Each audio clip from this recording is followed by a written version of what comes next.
Bien s'entendre, il faut bien s'écouter. Rendez-vous sur M, la petite radio du Grand Maghreb. Bonsoir à tous, bienvenue au Café Presse Politique. Nous sommes en direct sur Radio M, comme chaque mercredi. Merci de nous suivre et bonsoir à nos invités. Louise Aïd Hamadouche, bonsoir. Bonsoir. Ça fait longtemps que vous n'êtes pas venu. Kalim Kebir, bonsoir, vous êtes au rédacteur en chef de Liberté. Bonsoir. Ihsan Qadi, merci aussi d'être avec Bonsoir. nous. Alors, vous n'avez pas eu la chance d'être sur notre plateau la semaine dernière, puisque nous avions commenté en direct la formation, l'annonce du nouveau gouvernement. Un gouvernement toujours sans Premier ministre. Je dois vous le rappeler, parce que le Premier ministre donc, est malade de Covid-19, donc toujours absent de ses fonctions, ce qui est normal. Par contre, il y a eu des départs qui étaient retentissants, des arrivées aussi, notamment celui de Belkacem Zarmati. Nous aurons l'occasion de revenir. On n'a pas pu en parler la semaine dernière, mais j'aimerais qu'on en parle en un seul mot. Qu'est-ce qui vous a marqué dans la formation de ce nouveau gouvernement, le gouvernement Ben Abdelrahman I? Il n'y a pas eu de formation de nouveau gouvernement, en fait, sérieux. Il y a eu un remaniement. On est à l'intérieur de la même. Profond, 14 nouveaux arrivés quand même. Enfin, profond. Quand on change on est supposé avoir changé de législature. Dans l'esprit de la Constitution, en fait, on consulte la majorité parlementaire pour former un nouveau gouvernement. Et en principe, ce gouvernement doit être un gouvernement politique. C'est pas ce qui s'est passé, ce sont les mêmes technocrates qui sont reconduits dans la fonction, avec aujourd'hui le soutien d'une autre majorité, entre guillemets, parlementaire, que celle qui était là en place et qui, en fait, en même temps, est la même, parce qu'elle repose toujours sur la FLN, le RND et tout ce qui ressemble au Moualat de l'époque de Bouteflika. Et vous n'étiez pas là pour répondre à la question que vous vouliez vous-même poser la semaine dernière. Qui a formé ce gouvernement? Est-ce que c'est Al-Majid Tebboune?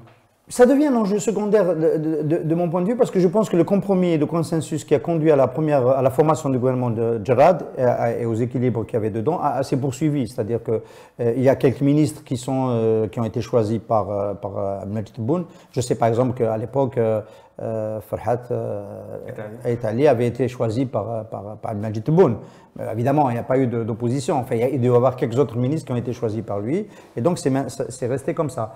Mais ce compromis est resté comme cela. Je pense qu'il y a certains postes sensibles qui eux, ont fait l'objet peut-être d'une négociation et d'un point de vue différent. La question s'est posée. Je ne rate pas tous les CPP, et il y en avait un qui était juste avant la formation du gouvernement. On avait posé la question de est-ce que Zarmati allait rester ou pas, et j'avais dit ça va beaucoup dépendre. Je ne me rappelle pas quelle position il avait eu dans le traitement du dossier de Khaled Tebboune, mais on sentait que ce n'est pas l'envie qui manquait à Abdelmajid Tebboune de se débarrasser de lui, c'est ce qui est arrivé. Et nous reviendrons sur le discours hautement politique prononcé par Belkacem Zarmati le jour de son départ. Nouveau gouvernement, vous êtes d'accord, ou juste un petit rafistolage? En fait, pour moi, c'est un vrai mystère, ce gouvernement, parce qu'il n'entre dans aucune case que la Constitution prévoit ou que les sciences politiques prévoient en général. Le président a nommé un Premier ministre, ce qui laisse penser que le gouvernement fait partie de sa majorité présidentielle. Or, les partis qui forment la majorité ne sont pas présents dans le gouvernement comme ils devraient l'être en tant que premier parti du Parlement. Ce n'est pas un chef de gouvernement, donc clairement, ce n'est pas un gouvernement de l'opposition. Et on ne sait même pas, en fait, déterminer dans ce gouvernement où est la majorité présidentielle et où se situe l'opposition. Ça, c'est le premier point. Deuxième point, Moualet, oui, mais non en même temps, parce que au temps des partis de l'Allégeance, on avait un gouvernement constitué de principaux partis présents au sein du Parlement, même si le Premier ministre n'était jamais celui du premier parti au Parlement. Ce n'est pas le cas aujourd'hui. On est dans un no man's land constitutionnel. On est dans un gouvernement technocratique, donc apolitique plutôt qu'un gouvernement politique. Quel sera le programme essentiel de ce gouvernement? Les principales décisions économiques ont été prises avant même que ce gouvernement ne soit constitué, donc on peut supposer que finalement le programme du gouvernement ne sera pas celui du gouvernement, mais est-ce que celui du président? On ne sait pas non plus. Donc on est dans un gros mystère. Kalim Kebir, comment est-ce que votre journal a analysé la formation de ce cabinet? En fait, c'est pas évident de comprendre toujours la manière dont est désigné le gouvernement. Parce que d'abord, c'est essentiellement la nature du pouvoir. Sinon, comment on peut expliquer, par exemple, le retour de la Mamra, dont tout le monde sait qu'il a plaidé le 5e mandat, il a fait des visites dans les capitales européennes, à Moscou, à Paris, à Pékin, et puis subitement il disparaît des radars, il passe quelques mois comme vice-ministre, même pas quelques semaines, et puis il disparaît pour revenir après. Donc, la Mamra, qui l'a désigné au gouvernement? Est-ce qu'il y a quelqu'un qui peut répondre à cette question? Comment ils l'ont rappelé? Quelles sont les considérations? C'est le même cas qui a présidé peut-être aussi au départ de Zarmati. Comme le disait Louisa, on ne sait pas, ça répond à aucune logique ce gouvernement. En plus, je suppose, à mon avis, qu'ils n'ont pas aujourd'hui, comme avant, cette latitude de choisir des hommes ou d'avoir des compétences assez quand même balèzes pour affronter la crise. Parce qu'ils n'ont plus, on a l'impression que leur stock, d'où ils puisaient les responsables qu'ils désignaient au ministère, ils ne l'ont plus aujourd'hui, donc ils sont obligés de faire dans une espèce, comme vous l'avez dit, Khaled, une espèce de rafistolage. Et parmi les grandes surprises de ce nouveau gouvernement, c'est le départ d'un homme qu'on disait bien installé dans ses fonctions de ministre. C'est bien sûr Belkacem Zarmati, ministre de la Justice. Il a prononcé un discours sur lequel vous avez attiré notre attention, Hassan Qadi, un discours hautement politique le jour de la passation de consigne avec son successeur, où il avait rappelé qu'il avait été nommé par l'ancien régime. Il a fait un peu part de son bilan. Belkacem Zarmati n'a pas parlé en tant que ministre de la Justice sortant ce jour-là.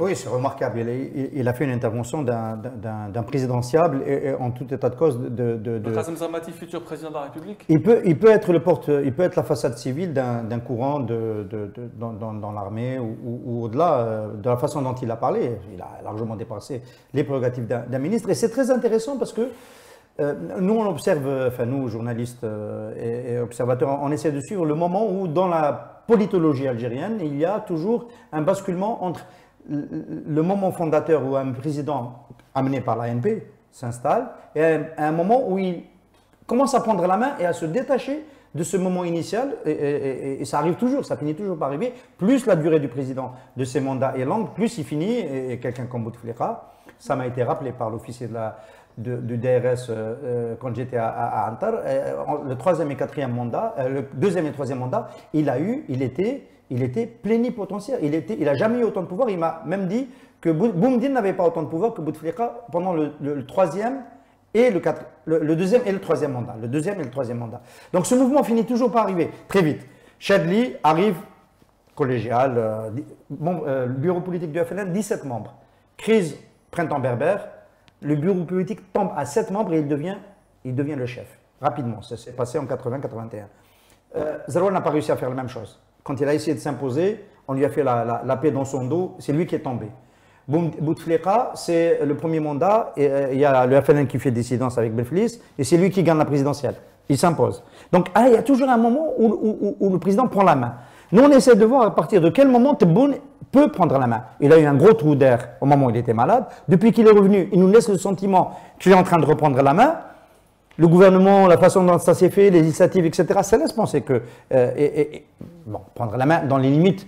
Il a toujours à côté de lui Saïd Chengriha pour nous rappeler qu'en fait, qu'il est sous tutelle. Mais le discours, justement, j'en arrive à ta question, Khaled, le discours de Belkacem Zarmati, tout d'un coup, nous montre qu'en fait, non, qu'il y a toujours un point de vue politique qui s'exprime et qui est autonome du président. Il a rappelé d'où il venait, que c'était l'armée qui l'avait nommé, tout ce qu'il avait fait. Il a même laissé entendre que le mérite de la présence de Tebboune à la tête de l'État, c'était à cause de son boulot, de son sacrifice, d'avoir fait le sale boulot. Hein, voilà. Et donc, effectivement, ce n'est pas encore réglé. On s'en doutait un petit peu, mais c'est loin d'être réglé. Ce n'est pas une manière pour Zarmati de dire à Tebboune, si tu es là, c'est grâce à moi. Et moi, je suis encore là pour l'avenir. Puisqu'il a même annoncé les élections locales, ce qui n'est pas le rôle d'un ministre de la Justice sortant. C'est vrai. Il y a plusieurs questions sur ce sujet-là.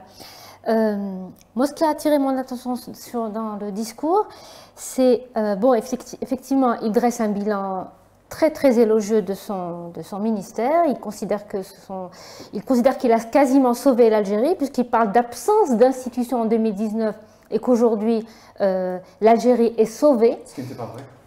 Oui, mais en fait, au-delà de ce qui est vrai ou pas vrai, l'enjeu c'est de comprendre la logique de ce type de discours. Donc s'ils considèrent qu'en 2019 il n'y avait plus d'institutions et qu'aujourd'hui l'Algérie a des institutions fortes et que ces institutions ont mis Al-Jazair fi bal aman, c'est-à-dire que l'Algérie n'a plus rien à craindre, moi déjà ce que je vois là c'est qu'il est en contradiction avec un autre discours qui dit, et on le voit régulièrement dans la revue d'Al Jaish, que l'Algérie est menacée, que Moustahdafa, que les menaces sont partout, qu'il y a des ennemis intérieurs et des ennemis extérieurs. Donc c'est plutôt une voie dissidente. Et par rapport à la question de est-ce que le président actuel est en train de prendre la main, bon, c'est vraiment une question très difficile. Hein. Mais je n'ai pas le sentiment qu'on soit dans cette logique-là parce que au-delà de ça, il y a plus de signes contradictoires qui viennent du pouvoir que de signes de... Parce que le président qui reprend la main, ça veut dire aussi par rapport aux différentes étapes d'avant qu'on a connues avec les présidents successifs, c'est aussi un moment où les choses s'apaisent, où l'arbitre apparaît face aux joueurs en concurrence. Là, on ne sent pas du tout qu'il y a un arbitre, on sent plutôt que la bataille atteint des niveaux extrêmement inquiétants et les arrestations qui se succèdent au niveau de l'institution militaire tendent à penser qu'on est encore dans une situation où chaque joueur, si vous me permettez l'expression, essaie de s'imposer et que rien n'est encore fait, rien n'est encore imposé, les règles du jeu même ne sont pas encore mises en place. Et quand je dis règles du jeu, pour moi, les règles du jeu, c'est aussi le fait que les différents joueurs s'imposent des lignes rouges. Là, on sent qu'il n'y a aucune ligne rouge, que tout est possible. Qu'aujourd'hui, on arrête le secrétaire général de la Défense, demain, ça peut être encore quelqu'un de plus important encore. Ça veut dire qu'il n'y a pas de ligne rouge, ça veut dire que les règles du jeu ne sont toujours pas établies, et ça, c'est très inquiétant. Et c'était le coup de théâtre de la semaine, c'est le mandat de dépôt du général-major Mohamed Ghriss, qui était ancien secrétaire général du ministère de la Défense. Comment vous expliquez qu'un homme qui, il y a quelques semaines déjà, était à ce poste ultra stratégique de numéro 2 du ministère de la Défense, qui se retrouve aujourd'hui en prison? Il n'est pas le seul en tout cas. Oui. Il y a déjà avant lui. Je parle pour la fonction, oui. Donc c'est ce qui accrédite justement ce que vient de dire Louisa. Ça veut dire qu'on n'est pas encore sorti de cette guerre à l'intérieur du pouvoir. Nous ne savons pas comment. Est-ce que c'est sur la base d'orientation, par exemple, d'une vision de sortie de crise, ou bien s'il y a des règlements de compte, parce que tout compte fait depuis la disparition de Gaïd Salah, il ne se passe plus une semaine sans qu'on annonce un officier supérieur qui a été arrêté, qui a été emprisonné. Donc nous avons l'impression qu'aujourd'hui, on est toujours dans le même cas de figure. Ce n'est même pas terminé. Donc aujourd'hui, c'est le secrétaire général du ministère de la Défense, mais rien n'indique qu'il y aura d'autres têtes qui vont tomber, parce que c'est tout compte fait. Quand vous voyez comment vous avez l'ancien patron de la DSI, l'ancien patron comment on appelle, des liaisons, voilà, c'est toute une toile. Donc ça ne peut pas être des individus séparés. Ils font partie de tout d'un réseau. Donc au fur et à mesure, d'ailleurs je rappelle que lorsqu'ils ont condamné en septembre 2020, lorsqu'ils ont condamné Wassini Bouazza, le parquet de Blida avait dit que ça ne concernait qu'une affaire, mais il est aussi poursuivi pour d'autres affaires. Donc, et là, on est toujours en attente d'informations justement sur ces affaires pour lesquelles il est suivi. Et c'est là où c'est difficile, c'est très difficile de lire ce qui est en train de se passer, parce que en fait, on a du mal il y en a qui disent Al-Majid Tebboune s'acharne contre ceux qui n'étaient pas d'accord avec sa victoire à lui, ceux qui n'étaient pas d'accord avec son ami Gaïd Salah, qui voulait l'introniser. Et donc ça a frappé Wassini Bouazza et les gens de la DSI, peut-être le général Shrem et quelques autres. Mais en même temps, on ne peut pas lui attribuer cette capacité à sévir de cette façon-là, notamment dans l'institution militaire. Donc, on se dit que quelque part, il y a une force à l'intérieur de l'ANP qui est d'accord pour faire ça, à commencer par Saïd Chingliha, qui est le plus posé. Mais jusqu'où il a intérêt d'aller, Saïd Chingliha, et surtout, Sur quelle feuille de route politique? Pourquoi sanctionner à ce point les anciens qui ont fait, Daoul Balad ila al-Bar al-Amin? Et donc, là, vraiment, ce sont de gros points d'interrogation. On peut noter qu'il y a des ministres aussi qui continuent d'entrer en prison. On a un Nassib de ministre de l'Hydraulique cette semaine. Enfin, c'est pas banal. En fait, c'est pas du tout apaisé, mais on n'arrive pas à lire. Et l'arbitre, effectivement, ne se dégage pas. C'est le mot qui convient, parce que souvent, c'est comme ça qu'on construit son autorité de président, en passant pour un arbitre entre des clans qui se disputent le pouvoir. Et surtout, on n'arrive pas à lire, ça se fait sur quelle feuille de route. Peut-être qu'aujourd'hui, avec les mesures qui sont attendues d'une nouvelle grâce présidentielle extensive, complémentaire, peut-être qu'on va nous laisser entendre que les méchants, c'était ceux d'avant autour de Qasim Zermati et des anciens du ministère de la Défense, et qu'aujourd'hui, il y a des hommes d'ouverture qui vont essayer d'apaiser. On va attendre pour voir. Enfin, on a déjà été tellement déçus de fois qu'on va attendre de voir. Mais peut-être qu'on va nous vendre cette idée que, en fait, Abdelmajid Tebboune est un gentil qui voulait faire de l'ouverture. Il était gêné. Il a été freiné et maintenant qu'il va pouvoir le faire. Il faut juste rappeler qu'il y a deux anciens ministres des Ressources en eau qui sont en prison, Azka Barraqi et Hossein Nassib. Est-ce qu'on peut dire qu'Abdelmajid Tebboune reprend... Exactement, exactement. Est-ce qu'on peut dire aujourd'hui que Tebboune reprend la main? Il s'est débarrassé du ministre qu'il détestait le plus, évidemment, Qasim Zermati, c'était je t'aime moi non plus. Il a organisé ses élections, il a nommé son gouvernement après 4 mois d'absence due à la maladie. Est-ce que c'est le grand retour d'Abdelmajid Tebboune aujourd'hui, Louisette Hamadouche? En fait, ça rejoint votre question précédente. C'est difficile de répondre à cette question, mais je n'ai pas le sentiment que le président soit... qu'il a tous les pouvoirs ou pas? Non. Pour moi, Zermati vantait la normalisation institutionnelle auquel est arrivée l'Algérie. Partant de l'élection présidentielle à la constitution, aux législatives et aux locales qui vont venir, les 3 étapes ont été, à mon sens, des cadeaux empoisonnés pour le président. Mauvaise élection présidentielle dans un contexte politique complètement délétère, avec des arrestations à l'époque et puis des manifestations extrêmement importantes. Le référendum constitutionnel qui est accepté par une petite minorité des électeurs avec un très gros taux d'abstention, et les législatives qui non seulement sont boudées avec un boycott extrêmement large, mais les résultats, je veux dire qu'avoir un Parlement avec le FLN, le RND et le MSP comme première force du Parlement, c'est là aussi, encore une fois, un cadeau empoisonné. Donc, et puis, le fait de reconnaître que le taux de participation à chaque fois est faible, parce que rien n'empêchait les pouvoirs publics de les gonfler comme le faisait son prédécesseur. Ils ont peut-être gonflé aussi cela. Oui, évidemment, on peut le supposer, mais en tout cas, ils ne sont pas gonflés autant qu'ils l'étaient auparavant. Ouais. Et ça, c'est une décision politique, c'est pas quelque chose qu'on fait par hasard. Donc, et puis, sans compter la situation économique qui est en train de se, je suppose qu'on va en parler, la situation socio-économique qui est en train de se détériorer à vue d'œil. Non, pour moi, le président n'est pas encore l'arbitre, ne prend pas le chemin de jouer l'arbitre.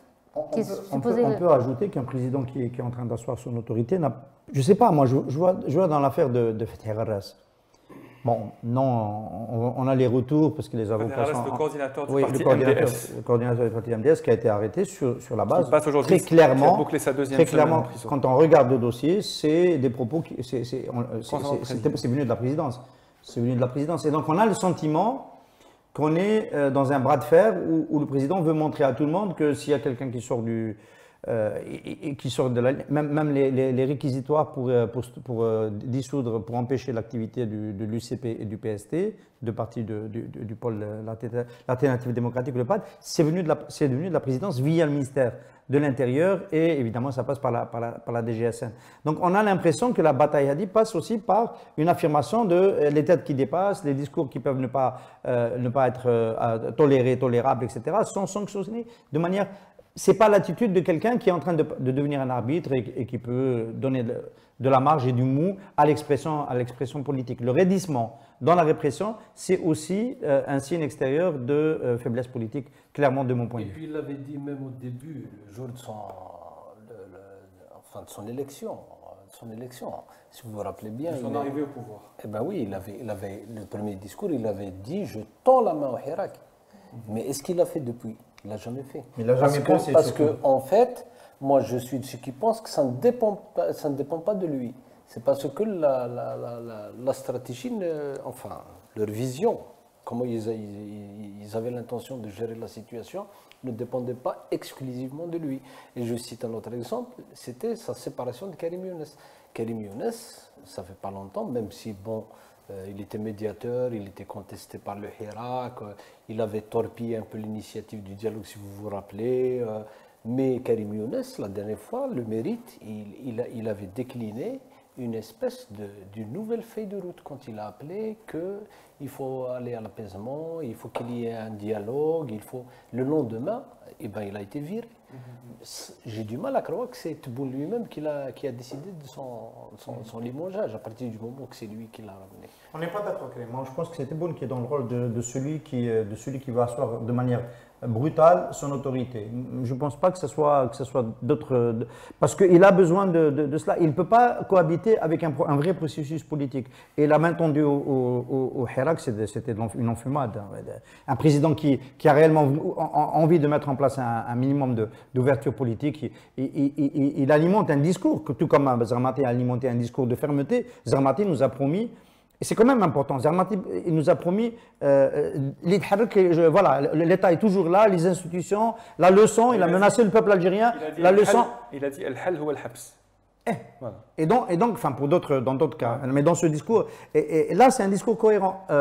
Tebboune aurait pu avoir le contre-discours de l'ouverture politique, que personne ne l'empêchait de continuer à tendre la main au Hirak, etc. Non, ce n'est pas son ADN politique. Hein. Lui, c'est un wali à qui on obéit, c'est tout. Il n'a pas la dextérité de quelqu'un qui ouvre. Et on a le sentiment que ceux qui ont plutôt tenté ou auraient souhaité qu'il y ait une ouverture, qu'il y ait un échange, et peut-être une possibilité d'atténuer la feuille de route de Ahmed Gaïd Salah, ceux-là sont aujourd'hui dans l'opposition et la guerre continue, dans l'opposition à l'intérieur du régime, et la guerre continue. Et vous avez parlé de la situation socio-économique, elle est désastreuse, particulièrement dans les villes du pays.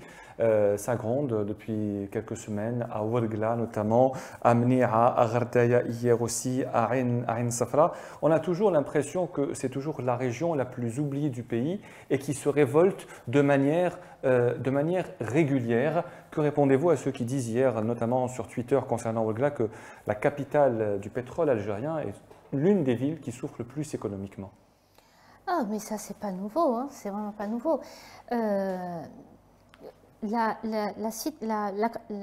La révolte ou les mouvements de révolte ont commencé à se multiplier dans le sud, bizarrement, à partir de 2010-2011. Il y a une carte sur ça qui montrait à quel point les mouvements de contestation ont été concentrés dans le nord, avec les émeutes, les micro-émeutes, etc.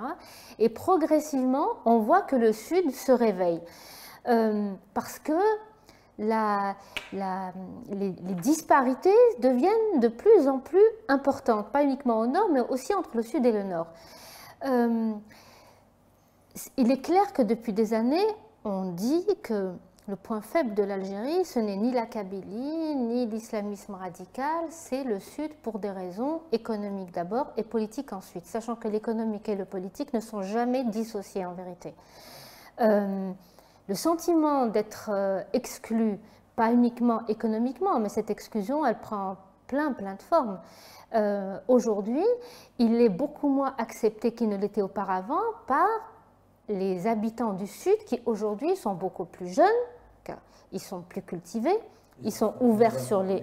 Ils sont effectivement informés et ils comprennent ce que leurs aînés acceptaient bon an, mal an. Aujourd'hui, les jeunes du Sud veulent exactement ce que veulent les jeunes du Nord, ni plus ni moins, et peut-être un peu plus parce qu'effectivement, ils ont sous terre ce qui nourrit, ce qui permet à l'Algérie de rester debout, entre guillemets. Le problème, c'est que le Sud, qui était une véritable qui était potentiellement une source de richesse, d'emploi pour les jeunes du Sud, aujourd'hui ne peut même plus l'être, parce que la production du pétrole et du gaz, aujourd'hui, ils sont en régression. Les investissements dans le Sud sont aussi en régression. Donc le problème pour les pouvoirs publics aujourd'hui, il est double. Il est non seulement lié à un passif qui a été fait de négligence en termes d'investissement pour le Sud, ça c'est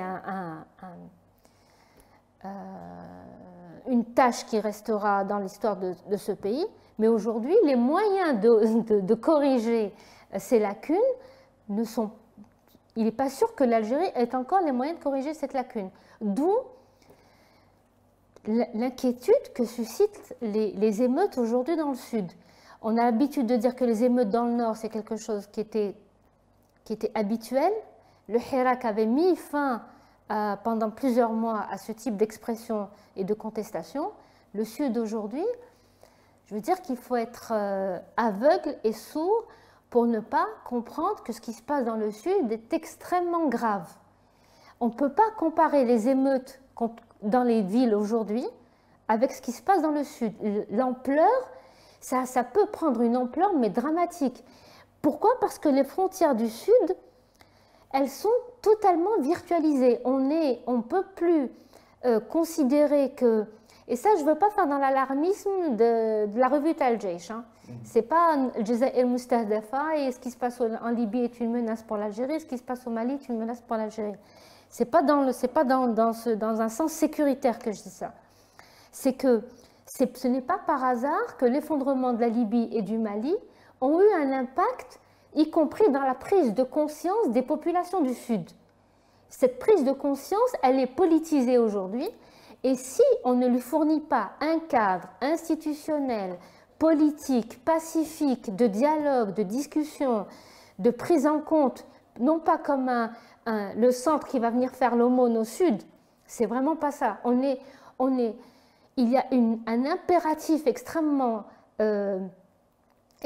urgent de considérer que le développement du Sud est avant tout une histoire politique, est avant tout une affaire politique, bien plus encore que dans le Nord. Les risques pour le Sud sont beaucoup plus importants que pour le Nord. Si on ne se rend pas compte, quand je dis on, je parle des pouvoirs publics, s'ils ne se rendent pas compte aujourd'hui que répondre aux revendications socio-économiques du Sud est une urgence pour ne pas qu'elles deviennent des revendications politiques très graves demain, c'est que Est-ce que vous êtes d'accord sur l'aspect dramatique? Vous avez couvert plusieurs manifestations dans le sud du pays. Est-ce que les raisons de la colère sont toujours les mêmes, même jusqu'à aujourd'hui, à Ouargla notamment, où je reçois tous les jours des messages personnellement des habitants de Ouargla sur les réseaux sociaux, notamment ceux qui se plaignent qu'on ne parle pas assez de leurs problèmes dans le sud du pays. Certains me disent même, vous parlez que des crises de l'eau dans le nord, mais vous ne parlez jamais de nous. Nous, la crise de l'eau, on l'a depuis des décennies, vous n'en parlez jamais. Est-ce que c'est vraiment les régions les plus oubliées du pays depuis des décennies aujourd'hui? Absolument, c'est les plus oubliés. Et je crois qu'aujourd'hui, le plus important qui se manifeste chez eux, c'est ce désir d'être considéré. C'est profondément la dignité. Ce n'est pas seulement lié à des affaires de chômage, parce que ces problèmes, à la limite, ils sont partout en Algérie. Il n'y a pas qu'à Ouargla qui a un problème de chômage. Mais c'est des gens qui ont pris conscience aujourd'hui mieux qu'avant, parce que je ne vais pas dire que jusqu'à un passé récent, on a l'impression que le gouvernement, il est toujours il voit le Sud de la même manière. Parce que j'ai lu il y a quelques jours que le Wali, dans sa tentative de calmer la situation, il reçoit les notables, il reçoit les zaouïas, il reçoit les imams. C'est-à-dire il y a toujours cette approche, alors que ce ne sont pas les interlocuteurs de ces jeunes. Ces jeunes, et il ne faut pas oublier aussi que les villes du Sud maintenant, depuis qu'ils ont eu des universités, donc il y a des étudiants qui ont une certaine conscience politique, ils sont connectés à Internet maintenant, ils voient ce qui se passe, ils ont vraiment... Donc il y a un changement profond qui s'est opéré, comme ce qui s'est passé avec le Hirak, que le pouvoir a en tout cas... On a l'impression qu'il n'a pas pris en tout cas l'ampleur de ce qui a été opéré dans la société. C'est le même cas au Sud.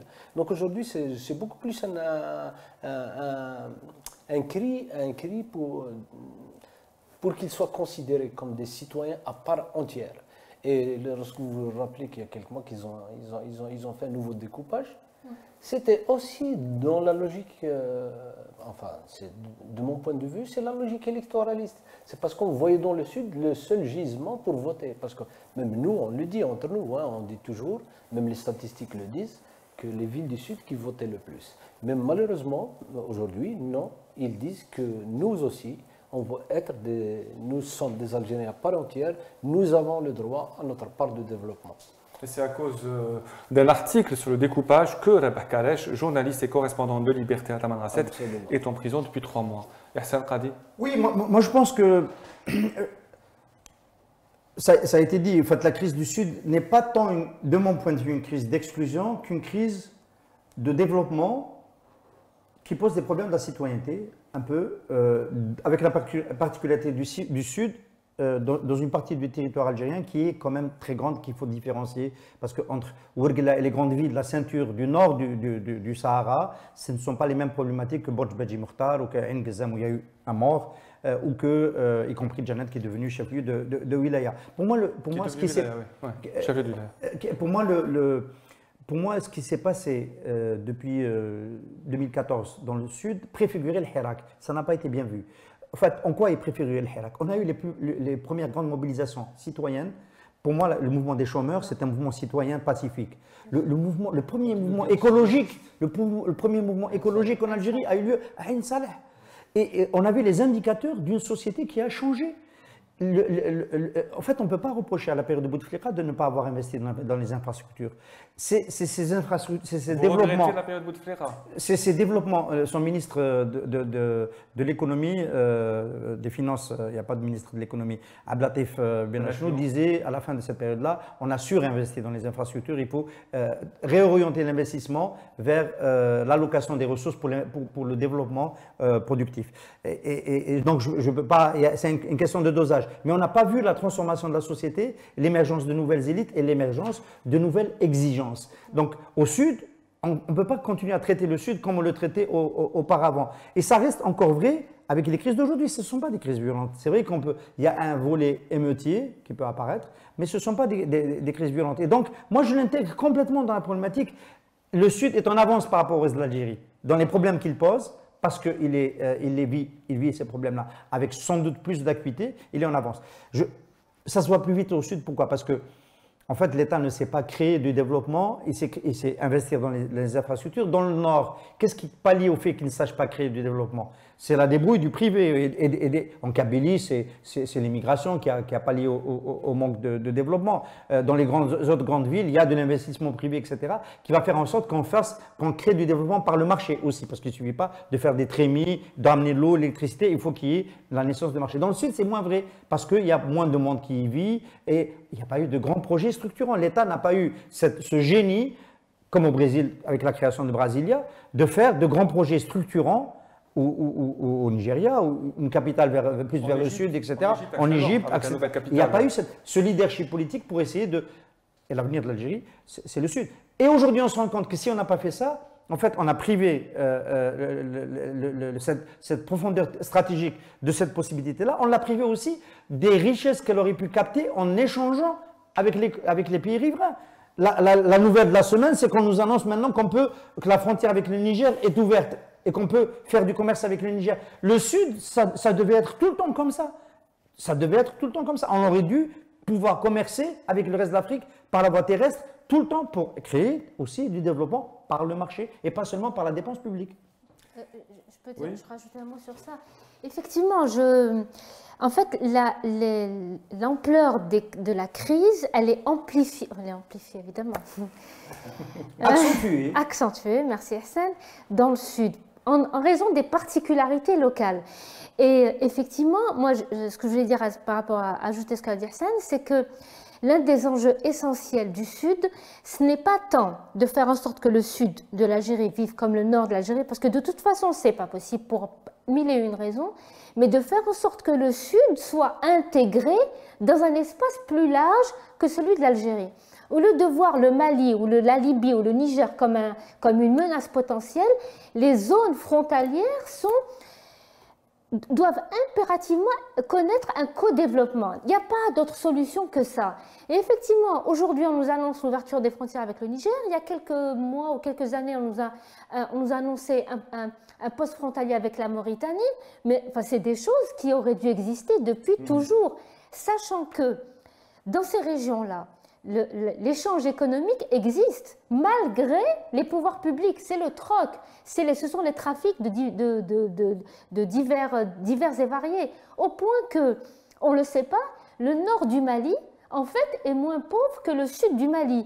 Que le pouvoir d'achat au nord du Mali est plus important qu'au sud du Mali parce que le nord du Mali est exactement avec les produits algériens.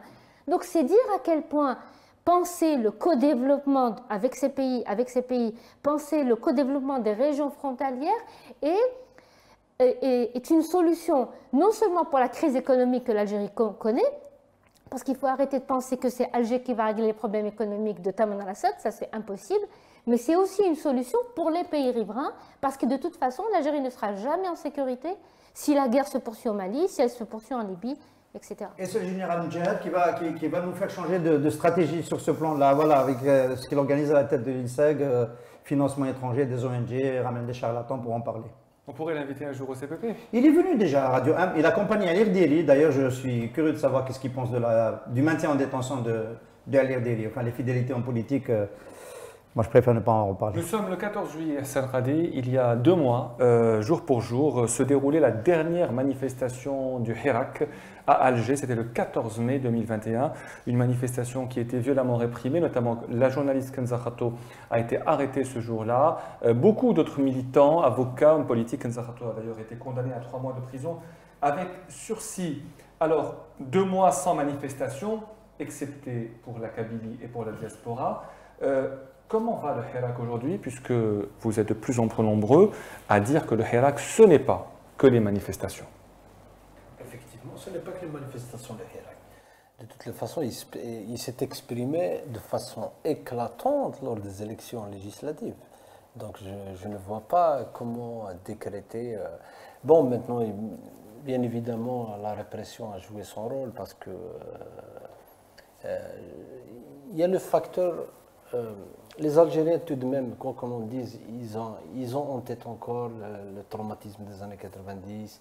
Ils savent ils ont en tête aussi que les 126 morts en Kabylie en 2001 n'ont rien ramené de concret, ça n'a absolument rien changé. Donc aujourd'hui, conjugué aussi à une forme de prospérité chez les gens, il y a des gens qui ne veulent pas, c'est-à-dire ils ne veulent pas perdre ce qu'ils ont, c'est-à-dire ils adhèrent à une certaine idée de changement, mais ils ne sont pas prêts quand même à risquer leur vie d'aller en prison. Donc, si on ajoute la crise sanitaire, tout de même, il y a une forme de conscience chez les gens qui est là, mais ça ne veut pas dire que ça ne va pas revenir dans quelques mois, peut-être dans une année, peut-être dans 2 ans, peut-être dans 10 ans. Mais l'idée de la rupture, chez les Algériens, je crois qu'elle est profondément ancrée. Non seulement ils ont pu comprendre la profondeur de la crise, là où ça pose problème pour l'Algérie, mais en même temps, ils aspirent, comme tout le monde, à un changement dont ils sont convaincus aussi qu'il n'est pas là. Ils voient que rien n'a changé. D'ailleurs, c'est un peu quand même, quand tu vois le regain des Haragas, ça c'est une forme quand même de désespoir, mais ça ne veut pas dire que... Le dessinateur Nîmes d'Oran a publié sur les réseaux sociaux aujourd'hui une vidéo de ses dessins qui illustrent son départ. Nîmes a quitté l'Algérie officiellement, il est en France. Et il a montré ça dans des illustrations qui ont été publiées. Il faut rappeler qu'il a été jeté en prison en novembre 2019 pour un dessin montrant Gaïd Salah et Amajid Tebboune dans un tableau. Donc, voilà.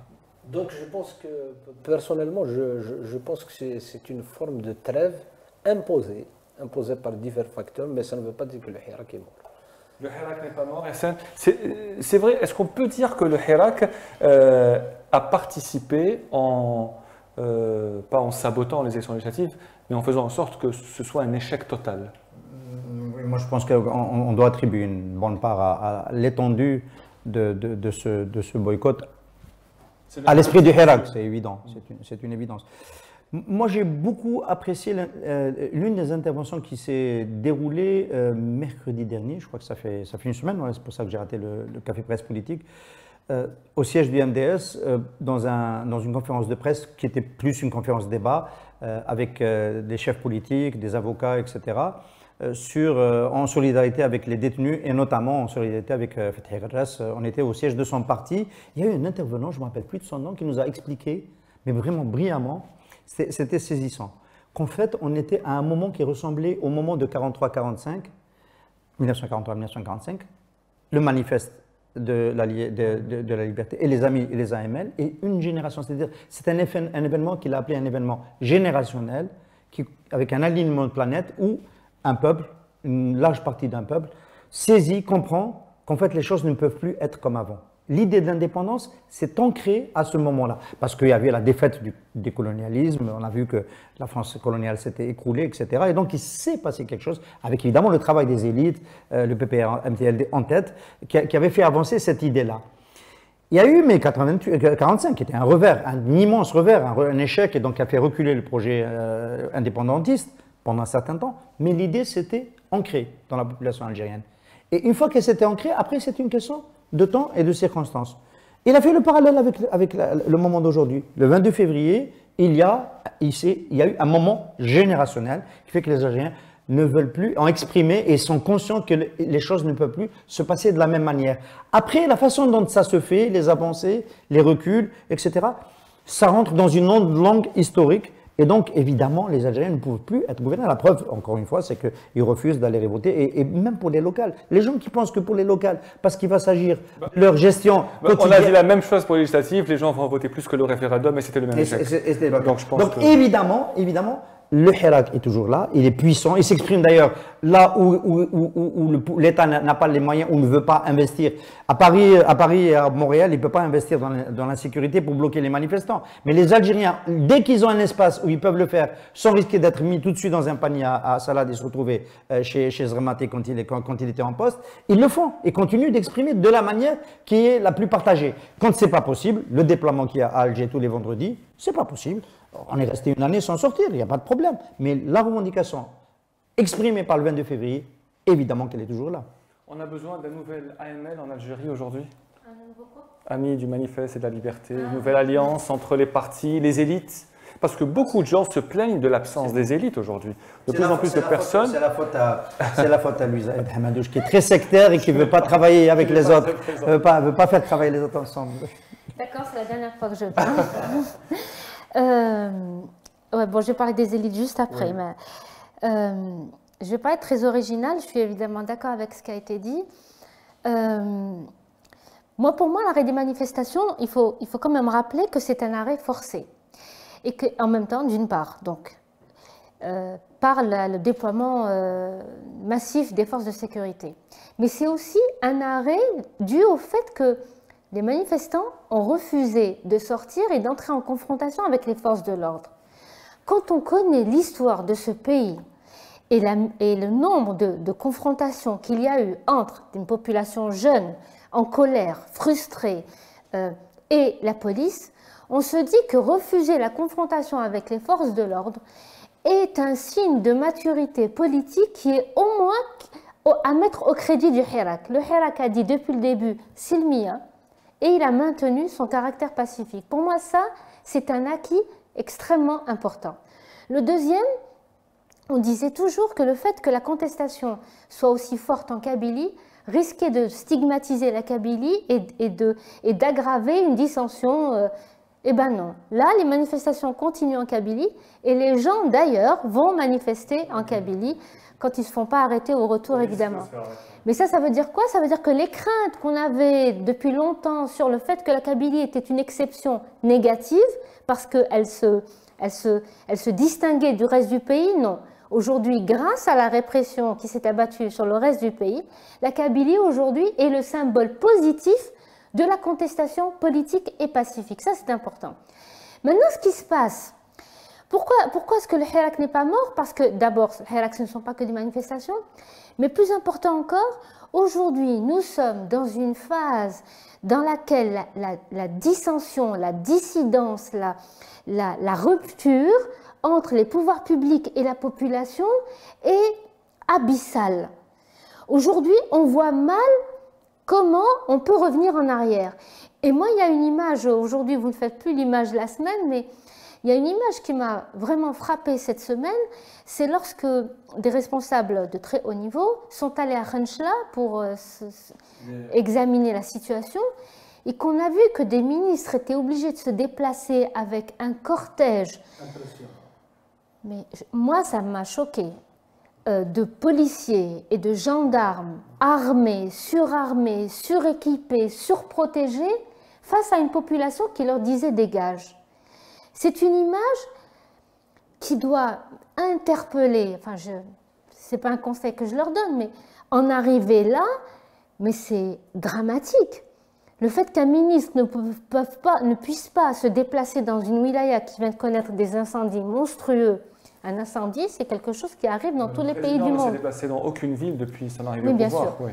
Mais là, les ministres se déplacent, ils ne peuvent pas se déplacer sans... Mais il faut voir les images, elles sont impressionnantes.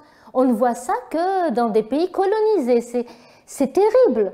C'est terrible. Pour moi, c'est douloureux de voir ça. C'est douloureux de voir qu'un ministre ne peut pas aller dans un endroit sans une protection en état de guerre, comme si c'était... C'est un peu comme si c'était un corps extérieur. C'est inquiétant, c'est inquiétant. Et ça, le Hirak l'a exprimé de façon pacifique. Ne laissons pas la situation se détériorer au point que ce pacifisme ne soit plus là, c'est terrible. Maintenant, par rapport aux élites, oui, on a un problème, évidemment, c'est un problème structurel, et c'est un problème qui a été alimenté depuis toujours. C'est le propre des pouvoirs autoritaires de faire en sorte qu'il n'y ait pas de locomotive qui puisse conduire le pays à des solutions raisonnables, rationnelles. C'est ce que Ben Ali n'a pas fait. Ben Ali a laissé la société civile se développer, a laissé son élite se développer, c'est ce qui l'a conduit là où on l'a conduit. Donc effectivement, on a toujours ce problème, mais je pense que le besoin crée l'organe. Et le besoin aujourd'hui d'une catégorie sociale qu'on peut appeler élite ou pas, qui réfléchissent, qui proposent des solutions raisonnables, qui ne soient ni dans le jusqu'au-boutisme, ni dans le radicalisme, est aujourd'hui nécessaire.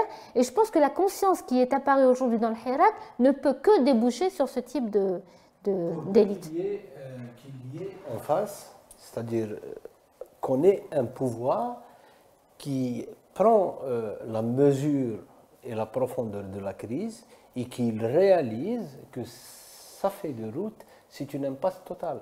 Donc pour peu qu'il ouvre demain, qu'il lève les entraves, parce qu'on ne peut pas, c'est impossible de faire ni de la politique, ni de s'organiser à l'ombre de la répression. Ça n'existe pas, ce n'est pas possible. Mais pour peu qu'il ouvre, vous allez voir justement l'émergence. Parce qu'on a beaucoup reproché au Hirak, mais il est une phase, c'est un apprentissage aussi.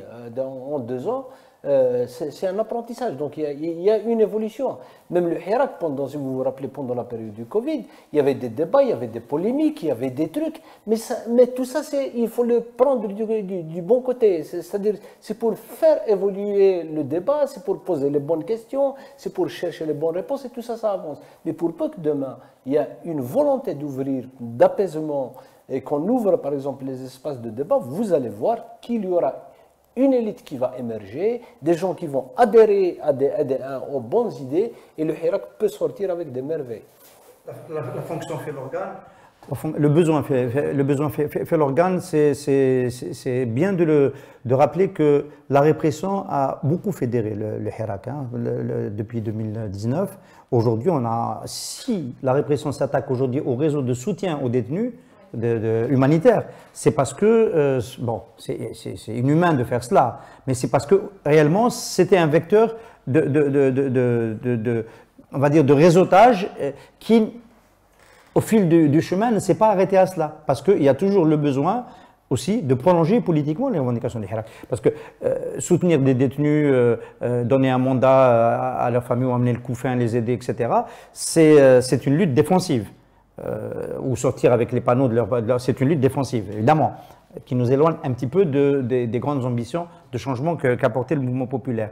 Mais c'est aussi un moyen de rappeler que nous sommes ensemble, nous sommes toujours là et on peut aller au-delà. Aller au-delà, on a espéré, le Hirak a espéré faire quelque chose à Kharata le 8 mai dernier, ça n'a pas été possible, mais le besoin d'organiser, de coordonner la revendication politique à l'échelle du pays a continué à être traité. Je rappelle d'ailleurs que